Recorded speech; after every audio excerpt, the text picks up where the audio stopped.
तो natural indicator पढ़ लिया था क्या हमने? नेचुरल इंडिकेटर हो गया था, उसके एग्जांपल्स बता रही थी मैं आपको, है ना। पहले तो इंडिकेटर्स होते क्या है वो हमको समझना है, ठीक है। इंडिकेटर्स क्या होते हैं? ये वो सब्सटेंसेस होते हैं, ये बताते हैं एसिड और बेसिस की प्रेजेंस, मतलब किसी सॉल्यूशन में एसिड प्रेजेंट है या बेस प्रेजेंट है, उसकी उपस्थिति को बताते हैं कौन? इंडिकेटर्स, ठीक है। तो इंडिकेटर्स जो होते हैं वो क्या करते हैं? उपस्थिति को बताते हैं, किसकी? एसिड की और बेस की। मतलब ये पहचानना में हेल्प करते हैं हमारी कि आपको कोई सॉल्यूशन दिया है तो उस सॉल्यूशन के अंदर एसिड प्रेजेंट है या बेस प्रेजेंट है, ये हमको बताते हैं, ठीक है। तो उनको हम क्या बोलते हैं? इंडिकेटर्स, ठीक है। आगे बढ़ते हैं, चलो।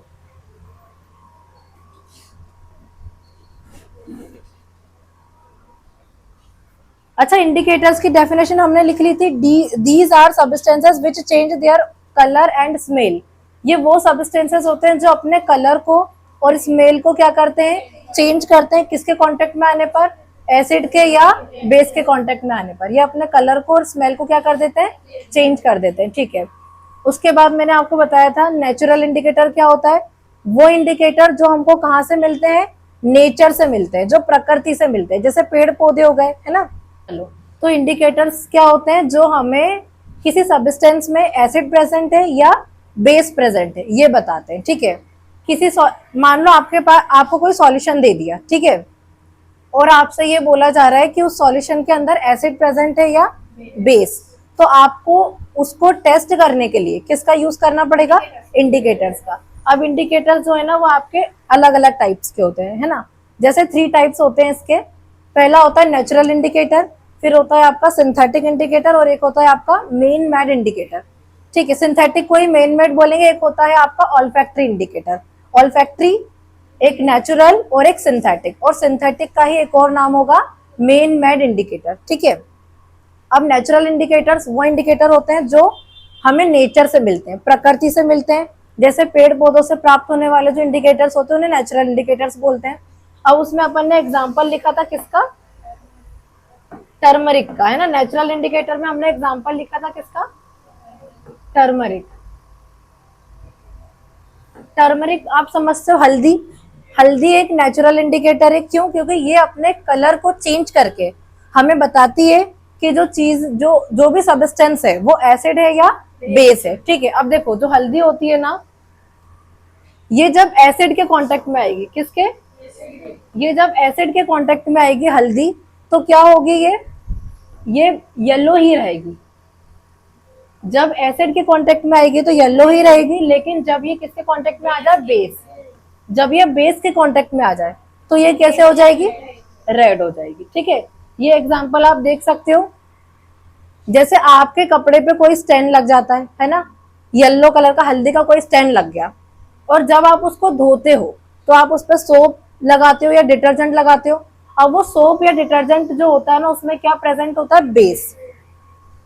उसमें बेस प्रेजेंट होता है, और बेस के कांटेक्ट में आने पर वो जो स्टेन होता है वो कैसा हो जाता है? रेड, ठीक है। स्टेन रेड हो जाता है। और यदि इसको एसिड के कांटेक्ट में लाओगे तो ये येलो ही रहेगी। अच्छा, प्रीवियस क्लास में मैंने आपको ये बताया था कि आपके मतलब पहले आपने शायद 8th या 7th में कभी पढ़ा होगा, एक ग्रीटिंग कार्ड बनाने वाला वो था, है ना, एक्टिविटी थी, जिसमें क्या करना था? आपको ग्रीटिंग कार्ड को पूरा येलो येलो कर देना है। किससे? हल्दी से, है ना। मतलब टर्मरिक से पूरा उसे येलो कर देना है, और उसके ऊपर आपको डिजाइन बनानी है। अब उस डिजाइन बनाने के लिए आपने 2 चीजें ली हैं।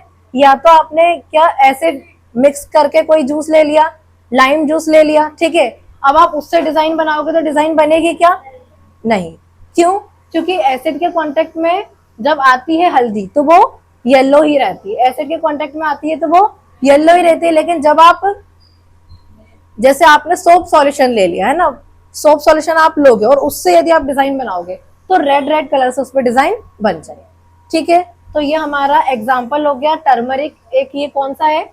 कौन सा इंडिकेटर का एग्जाम्पल है? ये आपका नेचुरल इंडिकेटर का, ठीक है। एक और एग्जाम्पल हम लिखते हैं नेचुरल इंडिकेटर का, वो है आपका लिटमस। एक लिटमस, ठीक है। अब लिटमस क्या है? देखो, आवाज मत करो, मैं बाहर कर दूंगी प्लीज। मुझे डिस्टरबेंस होता है क्लास में। नहीं, बिल्कुल बात मत करो। लिटमस, ठीक है। अब लिटमस जो होता है ना, ये भी एक आपका क्या होता है, नेचुरल इंडिकेटर होता है, ठीक है। क्यों? क्योंकि ये हमें प्लांट से मिलता है। किससे मिलता है? प्लांट से मिलता है। अब ये कौन से प्लांट से मिलता है, इसको थोड़ा समझो। अच्छा, हमने जब एसिड और बेस पढ़ा था, तो हमने क्या पढ़ा था? Acid turns blue litmus to red. मतलब एसिड जो है वो ब्लू को क्या करता है, और बेस जो होता है वो रेड को क्या करता है? ब्लू। ये हमने पढ़ा था। लेकिन लिटमस क्या होता है, ये भी तो पढ़ना बाकी है ना। तो लिटमस जो है ना, एक हमारा क्या होता है, नेचुरल इंडिकेटर होता है। लिटमस जो है वो हमारा एग्जाम्पल है किसका? नेचुरल इंडिकेटर का ही एग्जाम्पल है लिटमस हमारा। और ये हमें कहाँ से ऑब्टेन होता है? तो ये ऑब्टेन होता है एक प्लांट, थैलाफाइटा ग्रुप का एक प्लांट है लिचेन, वहां से हमें लिटमस मिलता है। याद रखना, ये छोटी छोटी इंफॉर्मेशन भी आप लोग याद रखिएगा। थैलाफाइटा ग्रुप का एक प्लांट है, और उस प्लांट का नाम क्या है? लिचेन। और यहां से ये हमको मिलता है। थैलाफाइटा ग्रुप का एक प्लांट है लिचेन, और उस प्लांट से हमको क्या ऑब्टेन होता है? लिटमस। अब लिटमस यदि सॉल्यूशन की फॉर्म में मिलता है, लिटमस जो है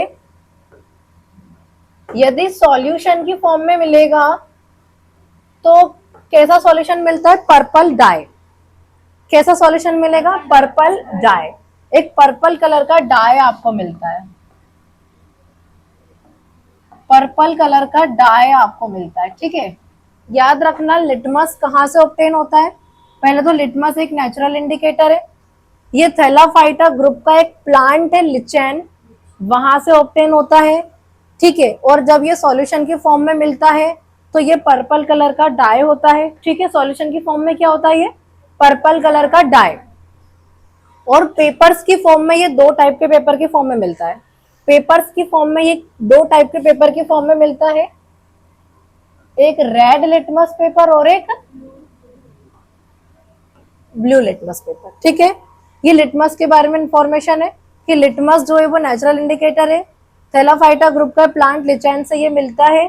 सॉल्यूशन की फॉर्म में ये पर्पल कलर का डाई होता है, और पेपर की फॉर्म में ये रेड और ब्लू लिटमस होता है, ठीक है। आगे बढ़ते हैं, चलो। अभी एग्जाम्पल जो है अपन ने कौन सा लिख लिया था? टर्मरिक लिखा था ना। टर्मरिक एक नेचुरल इंडिकेटर का एग्जाम्पल हो जाएगा, और एक हो जाएगा आपका लिटमस, ठीक है। डन हो गया अपना नेचुरल इंडिकेटर, डेफिनेशन हो गई। और उसके बाद दोनों एग्जाम्पल लिख लो। एग्जाम्पल में क्या लिखना है आपको? एग्जाम्पल में आपको टर्मरिक लिखना है, और एक आपको लिटमस लिखना है। ये दो एग्जाम्पल हो जाएंगे आपके नेचुरल इंडिकेटर के, ठीक है।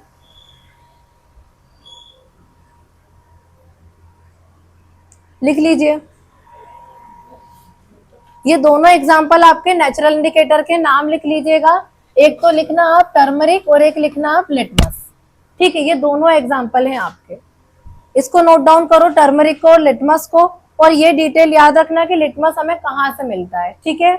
उसके बाद हम पढ़ेंगे सिंथेटिक या main made indicator.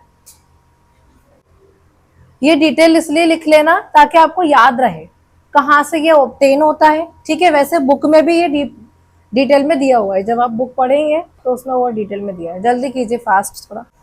Second number पे आपका सेकेंड टाइप का इंडिकेटर हम पढ़ रहे हैं। फर्स्ट टाइप हमारा नेचुरल था, अगला है सिंथेटिक या मेन मेड इंडिकेटर, ठीक है।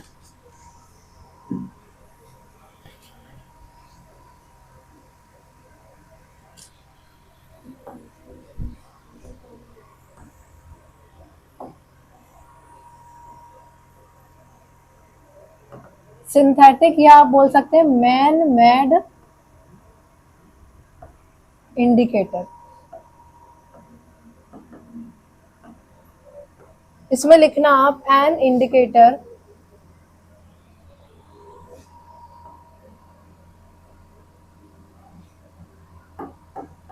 which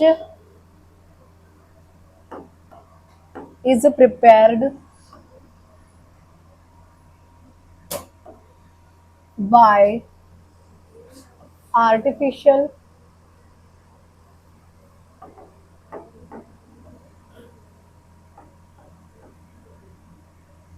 substances is known as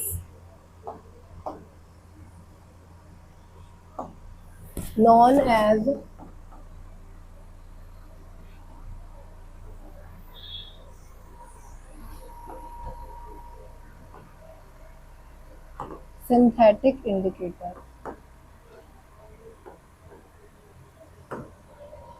These are chemical substances. These are chemical substances.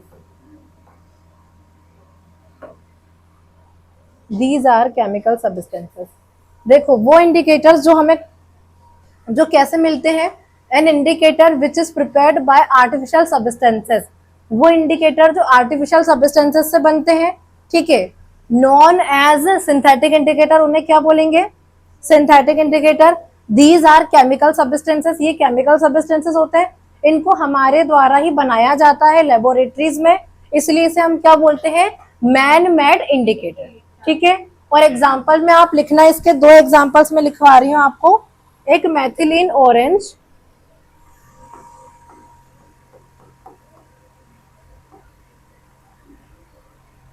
मैथिलीन orange, और एक और एग्जांपल आप लिख लेना इसका, फिनोल्फथैलीन.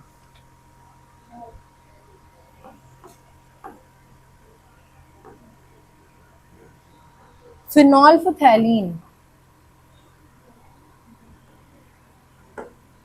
देखो ये क्या है, ये वो सब्सटेंसेस हैं जो कौन से इंडिकेटर है, मेन मेड इंडिकेटर्स, मतलब ये केमिकल सब्सटेंसेस हैं और इनको आर्टिफिशियल चीजों से कहाँ बनाया जाता है, लेबोरेटरीज में. इसका मतलब ये है कि जो नेचुरल इंडिकेटर होते हैं वो तो हमें नेचर से मिल जाते हैं, प्लांट से मिल जाते हैं, बट ये जो इंडिकेटर है ये हमको प्लांट से नहीं मिलते, इनको हम खुद लेबोरेटरीज में बनाते हैं. और इसके दो एग्जांपल याद रख लो, एक आप याद रख लो मैथिलीन ऑरेंज और एक आप याद रख लो फिनोल्फथैलीन.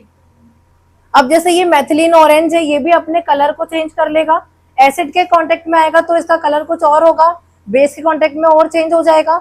उसके बाद फिनोल्फथैलीन भी एसिड और बेस के कांटेक्ट में आएगा तो अपने कलर को क्या कर लेगा, चेंज कर लेगा. ठीक है, अच्छा मैथिलीन ऑरेंज जो है ये बेसिकली कैसे कलर का है, ऑरेंज है, बट यदि ये एसिड के कांटेक्ट में आता है, किसके कांटेक्ट में, और बेस, जब एसिड के कांटेक्ट में ये जब आता है तो ये रेड हो जाता है, ठीक है, और बेस के कांटेक्ट में आता है तो ये क्या हो जाता है, येलो हो जाता है. मतलब ये इसका नेचुरल कलर तो ऑरेंज है, ऑरेंज टाइप का कलर है इसका, लेकिन जब ये एसिड के कांटेक्ट में आता है तो ये रेड हो जाता है, थोड़ा डार्क कलर हो जाता है, रेड हो जाता है, और बेस के कांटेक्ट में आता है तो ये येलो हो जाता है.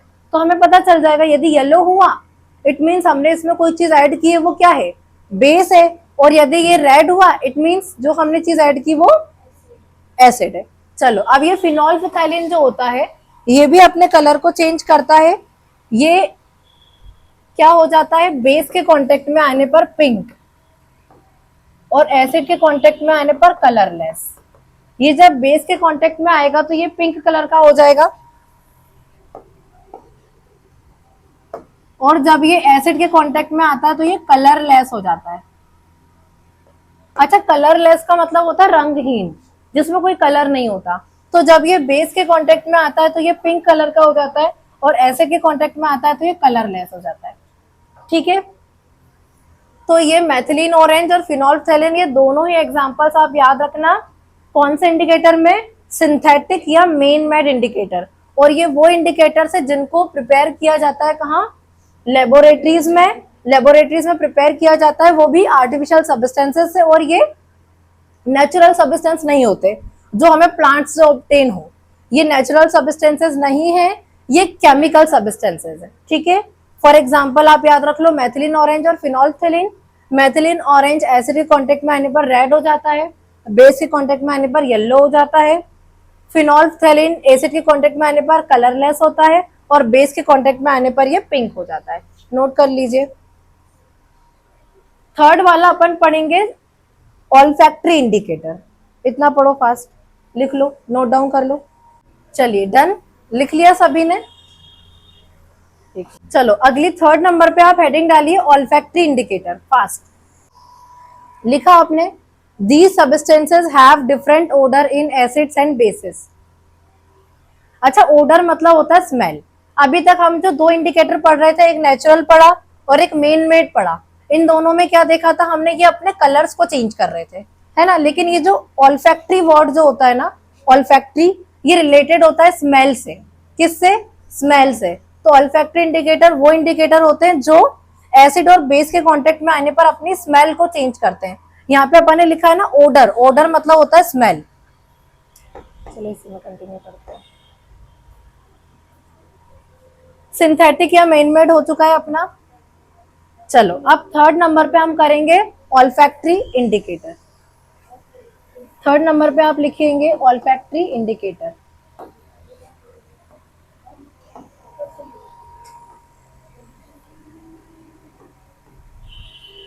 Olfactory indicator.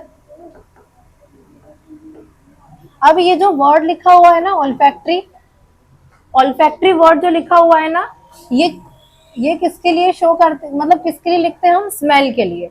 स्मेल को दर्शाता है ऑल्फैक्टरी वर्ड जो होता है, ठीक है। अब लिखिए these substances have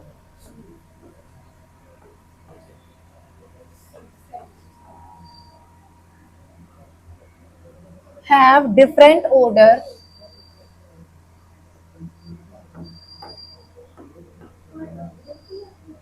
in acids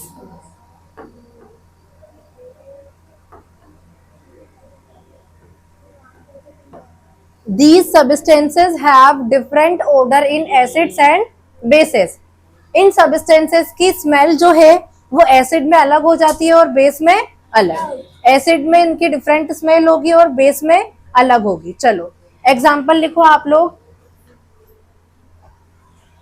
example लिखिए आप, एक क्लोव ऑयल लिख लीजिए।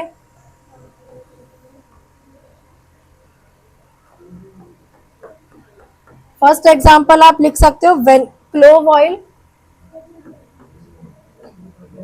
क्लोव ऑयल, लौंग का तेल, ठीक है। ये एक ऑल्फैक्टरी इंडिकेटर है। एसिड के कांटेक्ट में आएगा तो स्मेल चेंज होगी और बेस के कांटेक्ट में आएगा तो भी, ठीक है। अच्छा, जो प्याज का रस होता है ना, प्याज का रस, वो भी आपका ऑल्फैक्टरी इंडिकेटर का एग्जांपल है, ठीक है। जब ये एसिड बेस के कांटेक्ट में आता है तो इसकी स्मेल जो है वो दोनों ही केसेस में क्या हो जाती है? चेंज हो जाती है। एक क्लोव ऑयल हो गया, और सेकेंड नंबर पे आप लिख लो वेनिला, वेनिला इसेंस।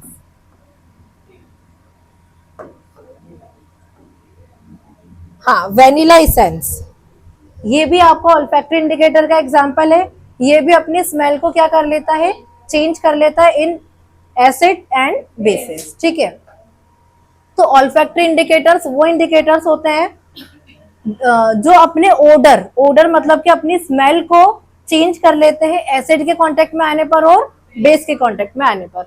एग्जांपल्स याद रख लीजिए, क्लोव ऑयल और वेनिला, ठीक है। चलो, तो इंडिकेटर्स हमने तीनों पढ़ लिए। इंडिकेटर्स क्या होते हैं? वो सब्सटेंसेस होते हैं जो किसी सॉल्यूशन में एसिड और बेस के प्रेजेंस को बताते हैं कि एसिड प्रेजेंट है या बेस प्रेजेंट है। तीन प्रकार के होते हैं, एक होता है आपका नेचुरल इंडिकेटर, सिंथेटिक इंडिकेटर और ऑल्फैक्टरी इंडिकेटर। सिंथेटिक को ही मैनमेड बोलेंगे और ये थर्ड नंबर पे ऑल्फैक्टरी इंडिकेटर, ठीक है। नेचुरल इंडिकेटर जो हमें प्लांट से मिलते हैं, ठीक है। फॉर एग्जांपल टर्मरिक और लिटमस। लिटमस थैलाफाइटा ग्रुप के प्लांट लिचेन से हमें ऑब्टेन होता है, पर्पल कलर का डाई सॉल्यूशन फॉर्म में, और दो टाइप के पेपर, ब्लू और रेड, ठीक है। उसके बाद हमने पढ़ा था मैन मेड या सिंथेटिक इंडिकेटर, जो कि हम खुद लेबोरेटरीज में बनाते हैं, जो नेचुरली हमें नहीं मिलता है। एग्जाम्पल याद रखे हैं मेथिलीन ऑरेंज और फिनोल्फ्थैलीन। उसके बाद थर्ड नंबर पे हमने पढ़ा है ऑल्फैक्टरी इंडिकेटर, जो एसिड और बेस के कांटेक्ट में आने पर अपनी स्मेल को चेंज कर लेते हैं, ठीक है। फॉर एग्जांपल वैनिला एसेंस और क्लोव ऑयल, ठीक है। अब आगे बढ़ते हैं नेक्स्ट टॉपिक पे। अब हमको पढ़नी है chemical properties of acids and basis. अभी तक हमने एसिड क्या है ये जान लिया, बेसिस क्या है ये जान लिया। एसिड्स जो हैं वो स्वाद में खट्टे होते हैं, बेसिस जो होते हैं वो बिटर होते हैं, कड़वे होते हैं। एसिड्स जो है वो ब्लू लिटमस को रेड में टर्न कर लेते हैं, और जो बेसेस है वो रेड को ब्लू कर देते हैं। एसिड को जब पानी में घोलोगे या एक्वस सॉल्यूशन में छोड़ोगे तो वो H+ या हाइड्रोजन आयन देते हैं, और बेसेस हाइड्रो ऑक्साइड आयन्स देते हैं। बेसेस जो होते हैं वो टच करने पे सोपी होते हैं, और एसिड्स जो होते हैं वो मेटल को कोरोड कर सकते हैं। कुछ स्ट्रॉन्ग एसिड के एग्जांपल हमने देखे थे, जैसे HCl और H2SO4 मींस हाइड्रोक्लोरिक एसिड और सल्फ्यूरिक एसिड। और वीक एसिड जो हम जिनको अपन खा भी सकते हैं, जैसे ऑक्सैलिक एसिड हो गया, है ना, सिट्रिक एसिड हो गया, जो हमारे खाने की चीजों में भी होते हैं, जैसे लेमन हो गया, ऑरेंज हो गया, ग्रेप्स हो गया, मिल्क हो गया, कर्ड हो गया, ठीक है, इन सब में। तो ये वीक एसिड्स हैं, इनको यदि आप कंज्यूम भी करते हो तो आपको कोई नुकसान नहीं होगा, लेकिन स्ट्रॉन्ग एसिड को आप खा नहीं सकते, ये आपके लिए हार्मफुल होगा, ठीक है। उसके बाद बेसिस की हमने जब बात की थी तो कुछ 2 स्ट्रॉन्ग बेसिस हमने पढ़े थे। एक तो हमने पढ़ा था NaOH, सोडियम हाइड्रोक्साइड, मैंने आपको बताया था, जो कि सोप में होता है, और KOH बताया था, और वीक में हमने NH4OH, अमोनियम हाइड्रोक्साइड लिखा था, ठीक है। चलिए, ये एसिड और बेस के बारे में बात की। उसके बाद हमने ये भी बात की थी कंसंट्रेटेड एसिड क्या होता है और डाइल्यूट एसिड क्या होता है। कंसंट्रेटेड वो होता है जिसमें एसिड की क्वांटिटी ज्यादा हो और वाटर की कम हो, और डाइल्यूट वो होता है जिसमें वाटर की क्वांटिटी ज्यादा और एसिड की कम हो, ठीक है। आगे हमने क्या पढ़ा, इंडिकेटर्स पढ़ लिए। अब हम बढ़ते हैं इनकी केमिकल प्रॉपर्टीज के बारे में पढ़ने के लिए।